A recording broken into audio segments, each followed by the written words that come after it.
There are currently no effective therapies for Alzheimer's disease. As lifespans increase and our population ages, Alzheimer's represents a looming public health problem of immense proportions, one that is also personal. 1 in 3 adults in the United States will die from Alzheimer's or age-related dementia, touching almost everyone as a patient or a caregiver.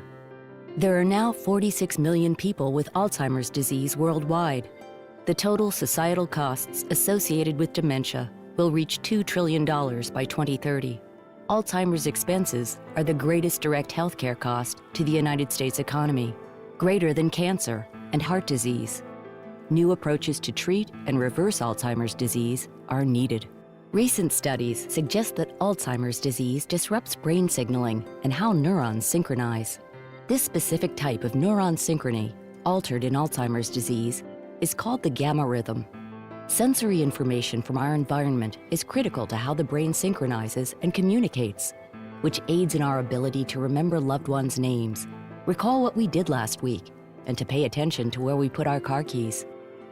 Altered gamma rhythms in Alzheimer's disease are due in part to the toxic accumulation of a SNP protein called amyloid beta, resulting in fewer neurons firing in synchrony. Research from the lab of Director Li Wei-Sai of the Picower Institute for Learning and Memory at MIT has sought to understand how Alzheimer's disease affects gamma rhythms in the brain, under the premise that abnormal neuronal firing populations play a key role in the symptoms of the disease. First, Dr. Tsai's team established that the gamma rhythm amplitude at the 40 Hz range was reduced in mice with Alzheimer's disease, called 5X FAD mice. More specifically, the gamma rhythm was significantly decreased in a brain region crucial for learning and memory, the hippocampus.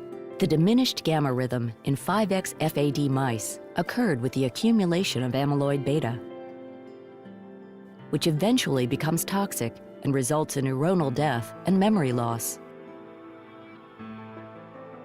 Next, researchers in her lab used optogenetics to artificially correct the gamma rhythm in the hippocampus of 5X FAD Alzheimer's mice.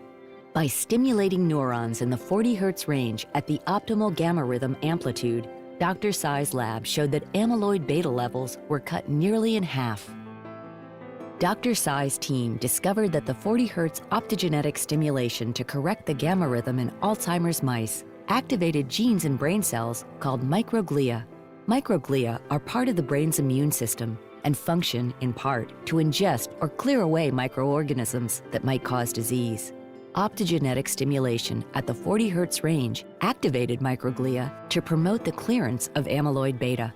To create an effective treatment in humans with Alzheimer's disease, it's ideal to invent a non-invasive technique. To this end, Li Wei-Sai and her team created a sensory paradigm that uses flickering light to restore the gamma rhythm and to reduce the levels of amyloid beta. 5X FAD Alzheimer's mice were exposed to 40 Hz flickering light, which caused enhanced gamma rhythm neuronal activity and reduced amyloid beta levels by over 50% in the visual cortex.